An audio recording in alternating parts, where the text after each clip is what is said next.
بسم اللہ الرحمن الرحیم قال النبی صلی اللہ علیہ وسلم خیرکم من تعلم القرآن وعلمہ، تم میں سے بہتر شخص وہ ہے جو قرآن کریم سیکھے اور سکھائے۔ میں قاری اللہ یار اپنے YouTube channel Iqra online Quran پر آپ کو خوش آمدید کہتا ہوں۔ آج ہم مخرج نمبر 4 مخرج نمبر 5 قاف اور کاف کو پڑھنے جا رہے ہیں۔ اس سے پچھلے لیسنوں کے اندر ہم نے حروف حلقی پڑھے تھے۔ حلق کے 3 اقسام تھے: اقصی حلق، وسط حلق، ادنائے حلق۔ اقصی حلق سے حمزہ ہا، وسط حلق سے عین خا اور ادنائے حلق سے غین خا ہم نے پڑھے ہیں۔ آج ہمارا چوتھا مخرج ہے قاف کا اور 5واں مخرج ہے کاف۔ قاف اور کاف یہ بظاہر دونوں ایک جیسی آواز لگتی ہے ان کی، قاف اور کاف، اور مخرج بھی ان کا بالکل متصل ہے۔ قاف کا مخرج ہے متصل، ساتھ ہی کاف کا مخرج ہے، لیکن اگر معنی کے لحاظ سے دیکھا جائے تو معنی کے اندر بہت زیادہ فرق ہوتا ہے۔ اگر آپ نے قاف کو کاف پڑھ لیا تو معنی میں بہت بگاڑ پیدا ہوگا۔ انشاءاللہ اس لیسن کے آخر میں کچھ مثالیں قرآن کریم سے پیش کروں گا، جسے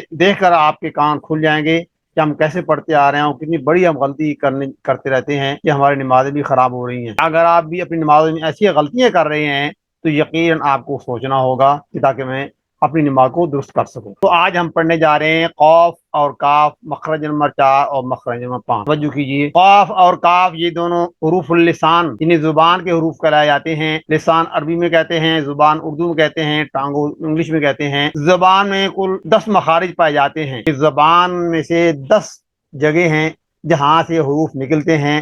مخرج کہتے ہیں حروف کے نکلنے کی جگہ۔ زبان کے اندر 10 ایسے مقام ہیں جہاں سے حروف نکلتے ہیں اور زبان سے 18 حروف ادا ہوتے ہیں۔ زبان میں 10 مخرج ہیں اور 10 مخرج سے 18 حروف نکلتے ہیں، یہ لسان الحروف کہتے ہیں۔ لیکن ان حروف میں قاف اور کاف ایسے حروف ہیں جو صرف حروف اللسان کہلاتے ہیں۔ باقی جو 16 حروف ہیں وہ زبان اور دانتوں دونوں سے ملاپ سے وہ دو لفظ ادا ہوتے ہیں، لیکن قاف اور کاف جو ہیں یہ صرف زبان سے ادا ہوتے ہیں۔ ان کے مخرج میں دانتوں کا کوئی عمل دخل نہیں ہوتا، اس لیے یہ حروف اللسان کہلاتے ہیں۔ باقی کے اندر زبان بھی استعمال ہوتی ہے اور دانت بھی استعمال ہوتے ہیں، ان کا بھی عمل دخل رہتا ہے، لیکن یہ دو صرف جو ہیں قاف اور کاف، یہ حروف اللسان ان کو کہتے ہیں۔ یہ دو ہیں قاف اور کاف۔ یہ قاف، قاف، قاف، قاف، آق، آق۔ ہم نے قاف کو ادا کرنے کا سیکھا، ہم نے قاف کو ادا کرنے کا طریقہ سیکھنا ہے کہ قاف کو کیسے ادا کیا جاتا ہے۔ اب سامنے تصویر کے اندر یہ نظر آ رہا ہے کہ یہ حروف حلقی ہیں جو ہم نے پہلے پڑھے ہیں۔ اقصی حلق ہے، وسط حلق ہے، ادنی حلق ہے۔ اقصی حلق سے حمزہ ہا، وسط حلق سے عین ہا اور ادنی حلق سے غین خا ادا ہوتے ہیں۔ اس کے ساتھ ہی قاف کا مخرج ہے، یہ قاف ہے اور اس کے ساتھ متصل کاف ہے۔ قاف اور کاف ان دونوں کا مخرج بہت قریب ہے، 1 انچ بھی آدھا انچ کی مقام وقفہ ہے صرف، ادھر سے قاف ہے اور ساتھ ہی متصل کاف کا مخرج ہے، لیکن دونوں کے الفاظ میں، دونوں کی بناوٹ میں، دونوں کے معنی میں بہت بڑا فرق ہے۔ اگر آپ نے قاف اور کاف میں فرق نہ کیا تو آپ قرآن مجید کے اندر بہت بڑی غلطیاں کرتے ہیں۔ قاف کو ادا کرنے کا جو مخرج ہے، جگہ ہے زبان کی جڑ۔ یہ زبان کی جڑ یہ ہوتی ہے جہاں سے زبان شروع ہو رہی ہے، حلق ختم ہو رہا ہے، حلق ختم ہونے کے ساتھ یہ اب زبان شروع ہو رہی ہے۔ زبان کی جڑ جب اوپر والے حصے، اس کو کوا بولتے ہیں، یہ گوشت کا لوسڑا ہوتا ہے جو نیچے لٹکا ہوتا ہے، ہر انسان کے گلے کے اندر ہوتا ہے۔ اگر آپ شیشے کے سامنے، مرر کے سامنے، آئینے کے سامنے کھڑے ہو کر اس کو پڑھیں گے، آپ دیکھیں گے تو جب قاف کو ادا کریں گے تو آپ کو صحیح طریقہ معلوم ہو جائے گا کہ زبان کی جڑ جب اٹھ کر اس کوے کے ساتھ پیوست ہو جاتی ہے، دب جاتی ہے، ٹک جاتی ہے، تو پھر قاف ادا ہوتا ہے۔ قاف، اق، اق۔ زبان کی جڑ اس تالو کے ساتھ، جو یہ کوے ہے، گوشت کا لوسا لٹکا ہوا ہے، اس کے ساتھ پیوست ہو رہی ہے، بالکل جڑ رہی ہے، تو پھر یہ قاف ادا ہو رہا ہے، قاف، اق۔ اور اس سے تھوڑا ہٹ کر آگے آدھا انچ کا فاصلہ ہے کہ زبان کا یہی مقام جب اوپر سخت تالو کے ساتھ، اس لوتھڑے کے ساتھ جو اوپر والا تالو ہے، منہ کی طرف، دانتوں کی طرف، اگر آپ ہاتھ لگائیں تو یہ سخت تالو اس کو شمار کیا جاتا ہے۔ جب زبان تھوڑی پیچھے ہٹ کر منہ کی طرف، جب اوپر اس تالو کے ساتھ ٹکراتی ہے تو کاف ادا ہوتا ہے، اک، اک۔ جب قاف پڑھیں گے تو اق کی زبان کی جڑ اوپر پہ بست ہو رہی ہے اس کوے کے ساتھ،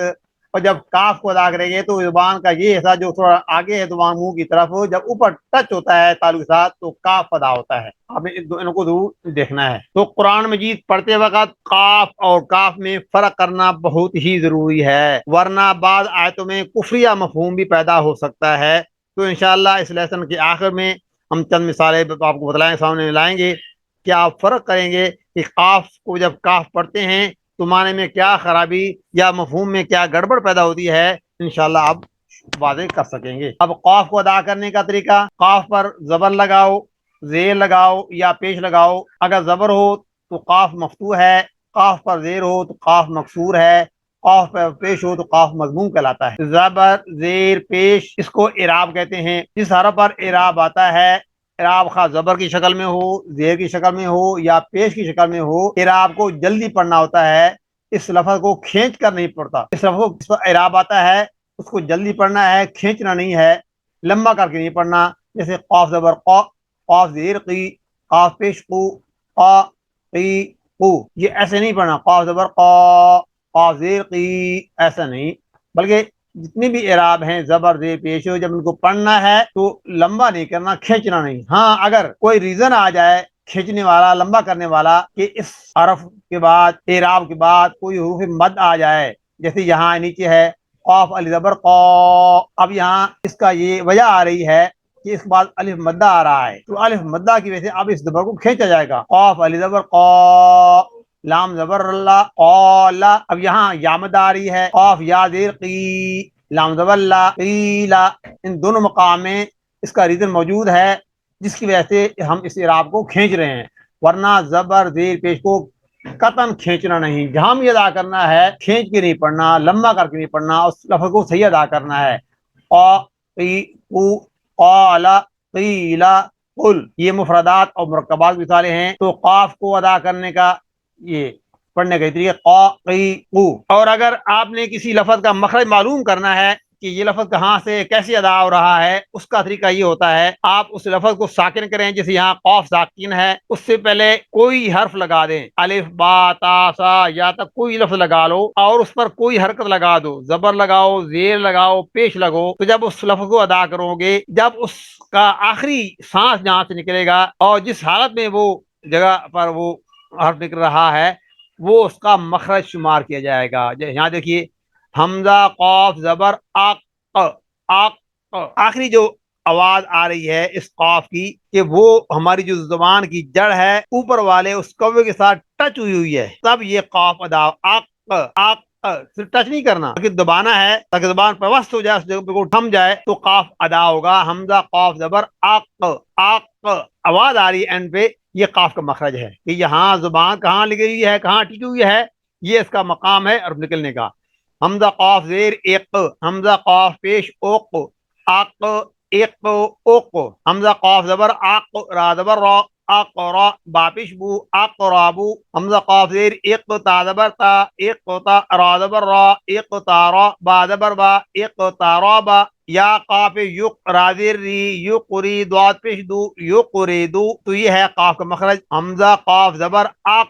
جب آپ اس کو بار بار پریکٹس کریں گے آق، اور بہتر یہ کہ آپ کسی آئینے کے سامنے کھڑے ہو کر منہ کھول کے اپنی زبان کی جڑ کو اوپر لگاؤ کوے کے ساتھ، جب کوے سے ٹچ ہوگی اور کوے کو اوپر نیچے سے دبائے گی اوپر کی طرف، تو جب یہ قاف صحیح ادا ہوگا۔ اور اگر پیچھے رہ جاتی ہے، زبان اس سے ٹکراتی نہیں ہے، تو پھر کاف کی آواز ہوگی، وہ بڑی کاف ہے جو آگے پڑھنے جا رہے ہیں۔ تو قاف کا مخرج یہ ہے کہ زبان کی جڑ جب تالو کے اس کوے کے ساتھ ٹکراتی ہے، ٹچ کرتی ہے، اس کو دباتی ہے، تو پھر یہ قاف ادا ہوتا ہے۔ جیسے حمزہ قاف زبر آق، حمزہ قاف زیر ایک، حمزہ قاف پیش اوق، آق ایک اوق۔ اس طرح آپ بار بار پریکٹس کریں، مشق کریں، تو انشاءاللہ کوئی مشکل نہیں ہے کہ آپ کو نہیں آئے، انشاءاللہ آپ کو ضرور آئے گا، لیکن اس کے لیے محنت درکار ہے۔ آپ اس لفظ پر محنت کریں، آق ایک اوق، قاقی قو۔ تو جو میں نے کہا کہ زبان کی جڑ اوپر کوے سے، یہ تصویر دیکھیے، یہ زبان کی جڑ ہے، یہ زبان کی جڑ ہے، جب یہ اوپر اٹھتی ہے اس کوے کے ساتھ ٹچ ہوتی ہے، اس سے پیوست ہو جاتی ہے، تو پھر قاف ادا ہوتا ہے آق۔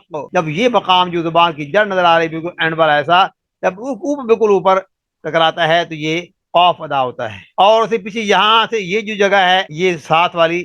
جب یہاں جا کر ٹکراتی ہے اس جگہ پر، تو یہاں سے کاف ادا ہوتا ہے، اک، اک۔ اور یہ جگہ جو پہلا مخرج ہے 4 نمبر آق کو، کہ بالکل اس کوے کے نیچے جو زبان کی جڑ ہے اوپر اٹھ جاتی ہے، اس کوے کے ساتھ مل جاتی ہے، تو اق قاف کی آواز ہوتی ہے۔ دوسری تصویر ہے، یہ زبان کی جڑ ہے اور یہ وہ کوا ہے جو اندر دبایا ہوا ہے، جب زبان پیچھے سے ایسے اٹھے گی اور اوپر تالو کے ساتھ ٹچ ہوگی، قاف ادا ہوگا، اق ایک اوق قا قی قو، یہ زبان کی جڑ ہے، یہ زبان کی آگے زبان، یہ زبان یہاں تک آ رہی ہے، یہ زبان کی یہ سب، یہ زبان کا آخری کنارہ ہے، اسے جڑ بولتے ہیں۔ جہاں سے زبان شروع ہو رہی ہے اس سے نیچے پھر حلق آ جاتا ہے، حلق ادنا، حلق وسطی، حلق اقصی، تو یہ ہے زبان کی جڑ اوپر دب رہی ہے تارو کے ساتھ، تو یہاں قاف ادا ہو رہا ہے۔ تو میں نے بتلایا قاف اور کاف یہ دونوں قریب المخرج ہیں، ان کی آواز ملتی جلتی ہے، مخرج قریب قریب ہے، تو اکثر لوگ ان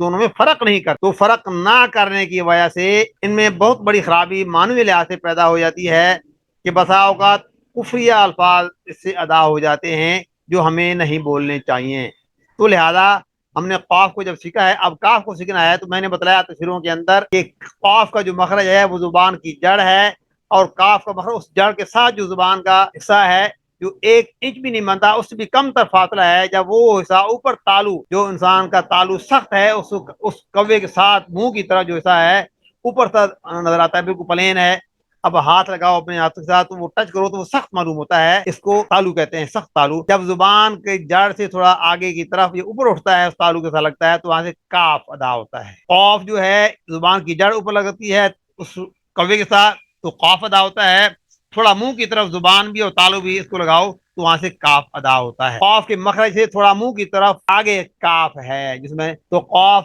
قاف کاف، قاف کاف، دیکھنے میں کتنا فرق ہے قاف اور کاف، بظاہر سننے میں قاف کاف رکھتے ہیں لیکن اصل کے لحاظ سے قاف اور کاف میں بہت بڑا فرق ہے کہ جب ہم قاف ادا کیا تو زبان کی جڑ اوپر لگ رہی تھی، اب کاف ادا کرے تو زبان اس جڑ سے آگے کی طرف کا جو یہ تالو سے، یہ تالو سخت تالو ہے، جب تالو سے لگا ہے تو وہ کوا چھپ گیا ہے، وہ پیچھے رہ گیا ہے، اب یہ تالو سخت تالو ہے، تو زبان کا وہ حصہ جو کہ جڑ کے ساتھ ہے، جب اس تالو سے ٹکرا رہا ہے تو یہاں سے کاف ادا ہو رہا ہے۔ کاف کا مخرج، قاف کے مخرج سے تھوڑا سا منہ کی طرف ہٹ کر زبان کی جڑ اور تالو کا سخت حصہ، یہ کاف کا مخرج ہے۔ قاف کے مخرج سے تھوڑا سا منہ کی طرف ہٹ کر زبان کی جڑ اور تالو کا سخت حصہ، یہ کاف کا مخرج ہے، جس میں آپ کو بتلا چکا ہوں۔ اب کاف کی مشق کرنی ہے، جیسے ہم نے قاف کو پڑھا، قاف زبر قا، قاف زیر قی، قاف پیش قو، کہ وہ ہاں زبان کی جڑ اوپر والے کوے سے ٹکرا رہی تھی، قاف ادا ہو رہا تھا، اور اس کے متعلق ہم نے پڑھا ہے کہ زبان کی جڑ سے اگلا جو تو ساتھ جگہ ہے منہ کی طرف، جب وہ حصہ اوپر سخت پر اس سے ٹکرائے گا تو وہاں سے کاف ادا ہوتا ہے، تو کاف مفتوح ہوگا یا مکسور ہوگا یا مضموم ہوگا۔ تینوں مثالیں ہیں، کاف زبر کا، کاف زیر کی، کاف پیش کو، کا کی کو، کاف زبر کا، تا زبر تا، کاتا، با زبر با، کاتا با، یہ تینوں متحرک ہیں، زبر ہے، ان کو کھینچنا نہیں ہے، کاتا با، اور یہاں آگے چونکہ اگریزن آ رہی ہے لم کھینچنے کی، اور وہ الف مدہ ہے، کاف زیر کی تا، علی زبر تا، کی تا، بادو پیش بون، کتابون، کاف پیش کو، تا زیر تی، کوتی، با زبر با، کوتی با، یہاں بھی 3 حرکات ہیں، زبر زیر پیش، گلمہ نہیں کرنا، اس طرح یہ کاتبہ پڑا ہے، کاتبہ، یہ کوتبہ، اور چونکہ یہاں حرف مدہ آ رہا ہے تو یہ کتاب،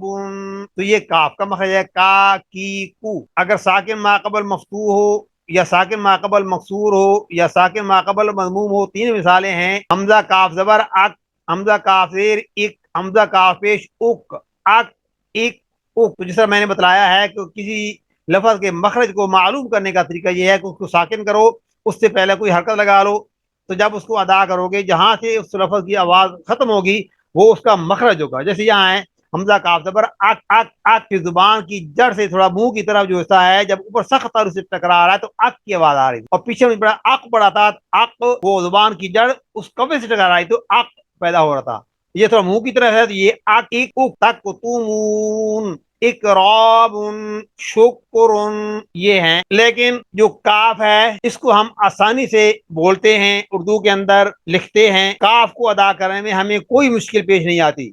جسے ہم بولتے ہیں کتاب، کتاب بالکل صحیح بولتے ہیں، کاج، کام، کاج، کاجل، ناک، کان، یہ وہ الفاظ ہیں جو ہم کاف سے ادا کرتے ہیں، تو کاف ایسا لفظ ہے جو ہم اردو کے اندر زیادہ استعمال ہوتا ہے اور ہم اس کو آسانی سے بولتے چلے آ رہے ہیں، لیکن مشکل تب ہے کہ جب ہم نے اس کو قاف کے ساتھ ملانا ہے تو قاف کو کیسے ادا کرنا ہے اور کاف کو کیسے ادا کرنا ہے، تو یہ بہت مشکل کام ہے۔ تو کتاب تو آپ کاف سے پڑھ لیتے ہیں، لیکن اس کے ساتھ جب آپ نے قاف کی مشق کرنی ہے تو پھر آپ کو فرق واضح آئے گا کہ قاف کیا ہے اور کاف کیا ہے، اس لیے آپ کو اس پر تھوڑی محنت کرنی پڑے گی۔ اب قاف اور کاف میں فرق دیکھیے کہ ہم پڑھتے ہیں، لکھا ہوتا ہے قبول، قبول، کاف دو نقطے کے ساتھ، قاف موٹا ہے، قبول، لیکن ہم اردو بولتے ہیں قبول، بولتے رہتے ہیں قبول ہے، قبول ہے، حتیٰ کہ جب نکاح ہوتا ہے، ایجاب و قبول ہوتا ہے، تو جب پوچھا جاتا ہے تو دولہا میاں جو کہ پڑھے لکھتے ہوتے نہیں ہیں، وہ کہتے ہیں بس قبول ہے، قبول ہے، حالانکہ قبول نہیں ہے، قبول لفظ ہے۔ اس طرح قلم ہے، موٹا کاف ہے تو ہم قلم بولتے ہیں، قادر لفظ ہے، قادر بولتے ہیں، قریب لفظ ہے، قریب بولتے ہیں۔ تو کتنا بڑا فرق ہے قبول اور قبول میں، قلم میں، قلم میں، قادر میں، قادر میں، قریب میں، قریب میں۔ جب اس کی تفصیل دیکھو گے تو آپ کو اتنا بڑا فرق معلوم ہوگا کہ آپ حیران رہ جائیں گے، قبول میں اور قبول میں کتنا فرق ہے، قلم میں اور قلم میں کتنا فرق ہے، قادر میں اور قادر میں۔ عربی کا لغت اتنی وسیع ہے کہ ایک ایک لفظ کئی کی معنی نکلتے ہیں، اور اردو کی بڑی مختصر لغت ہے، ایک لفظ ایک معنی بھی نہیں بنتا۔ تو لہذا عربی کے جو حروف ہیں ان کو سیکھنا، ادا کرنا بہت ضروری ہے، انہی کے ساتھ ان کے معنی بدلتے ہیں۔ اگر الفاظ کی تمیز نہیں کریں گے، ان کا مخرج نہیں سیکھیں گے، تو قاف اور کاف کا لفظ ادا نہیں کر سکیں گے، تو آپ معنی میں غلطیاں کرتے چلے جائیں گے، اور یہ بہت بڑا خسارے کا سودا ہوتا ہے۔ اب میں نے کہا اس کی اینڈ پر میں مثالیں دوں گا، اب دیکھیے، قل من کان عدوا لجبریل فانہ نزلہ علی قلبک باذن اللہ۔ جب قرآن کریم اتر رہا تھا تو یہودیوں کے کچھ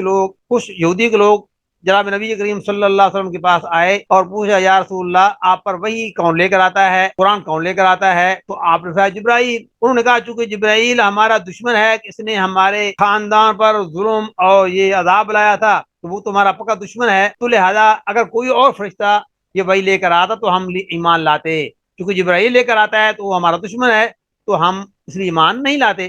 تو اللہ تبارک و تعالیٰ نے ان کو جواب دیا ہے، اے نبی صلی اللہ علیہ وسلم، آپ کہہ دو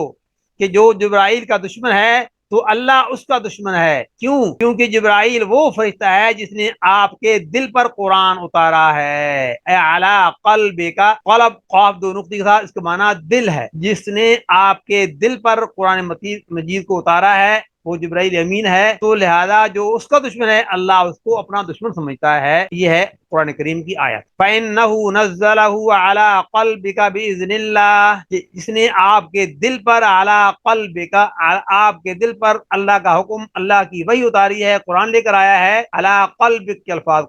آپ کے دل، یہ یاد رکھنا ہے آپ۔ اگر آپ نے اسی کو فَإِنَّهُ نَزَّلَهُ عَلَىٰ قَلْبِكَ، میں نے کہا نا ان کی آواز ملتی جلتی ہے، تو بہت سے لوگ جو ہیں ہمارے وہ قاف کو قاف نہیں پڑھتے بلکہ کاف پڑھتے ہیں، جسے قبول کو قبول پڑھتے ہیں، اس طرح قلب کو قلب پڑھ جاتے ہیں، علی قلبک باذن اللہ پڑھتے ہیں، ان کو معلوم ہی نہیں ہے ہم کیا غلطی کرنے جا رہے ہیں۔ تو اس کا معنی دیکھیے کتنا معنی بدل گیا ہے، آپ نے ذرا سوچنا ہے۔ اے نبی آپ کہہ دو کہ جو جبرائیل کا دشمن ہے تو اللہ اس کا دشمن ہے، کیونکہ جبرائیل وہ فرشتہ ہے جس نے آپ کے کتے پر قرآن اتارا ہے، الیاذ باللہ، نستغفر اللہ، نعوذ باللہ، کہ قلب کو قلب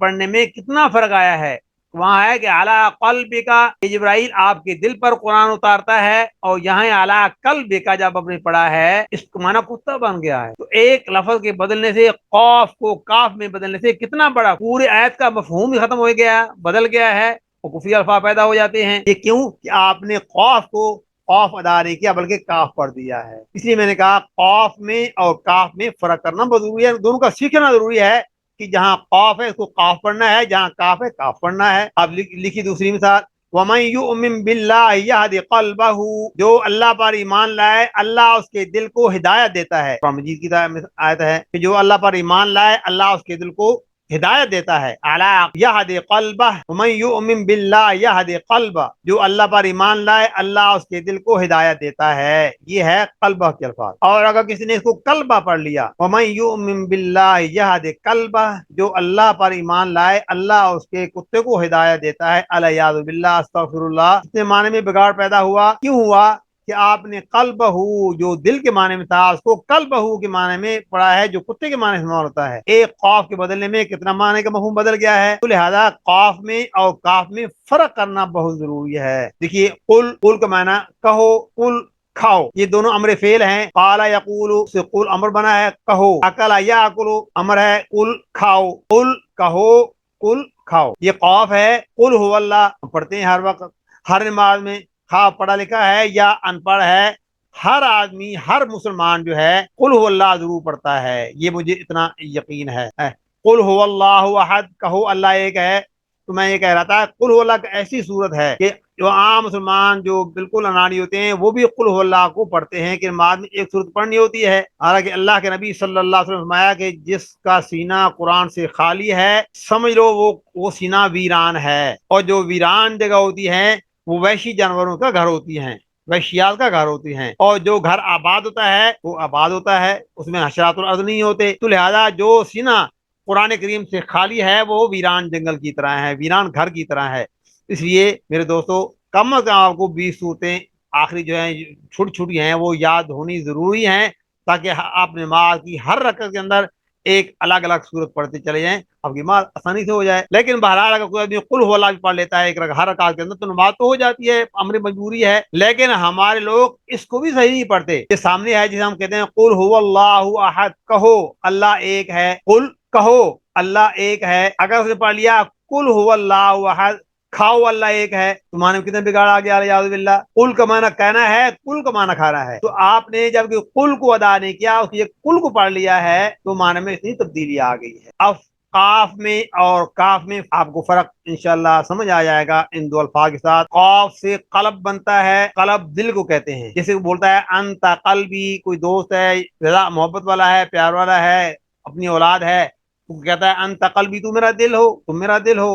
انت فی قلبی، تم میرے دل میں رہتے ہو، اچھی بات ہے، قلبی قلب کے معنی میں ہے۔ لیکن اگر اسی قاف کو کاف کہا، قلب کہہ دیا، کاف سے قلب بنتا ہے، قلب کا معنی کتا ہے، انت قلبی، یہاں تھا قلب، انت قلبی، تو میرا دل، تم میرا دل ہو، اور یہاں ہے انت قلبی، تم میرے کتے ہو۔ جب آپ نے اس قاف کو کاف پڑھا تو معنی میں اتنا فرق آ جائے گا۔ اور آپ نے فرق اگر محسوس کرنا ہے، دیکھنا ہے، کبھی عرب کے اندر جا کر اپنے کسی عربی دوست سے تعلق والے سے یہ الفاظ کہتے ہیں انت قلبی، تمہارے دل میں تو یہ ہو نا کہ انت قلبی کہہ رہا ہوں، تو میرے دل میں ہو، تو کہہ کے آ رہا ہے انت قلبی، اس نے جوتا اتار لینا ہے اور تمہاری ٹھکائی کر دی ہے، ہو سکتا تمہارا تمہیں مار بھی دے، کیوں؟ تم نے کہا انت قلبی، اور وہ عرب ہیں وہ سمجھتے ہیں قلب کا معنی دل ہے، قلب کا معنی ہوتا ہے، اگرچہ تمہیں معلوم نہیں ہے، تم قلبی کہہ دل، وہ کہہ جو دل کے معنی میں ہے، لیکن بول کے آ رہے ہو انت قلبی، اور وہ سمجھ رہا ہے تو اور بھی دان ہے، یہ مجھے کتا کہہ رہا ہے، آپ کو کیا عاشق کرے گا؟ یہ تو انسان کا حال ہے۔ اللہ تبارک تعالیٰ اگر ایسا محسوس کر لیں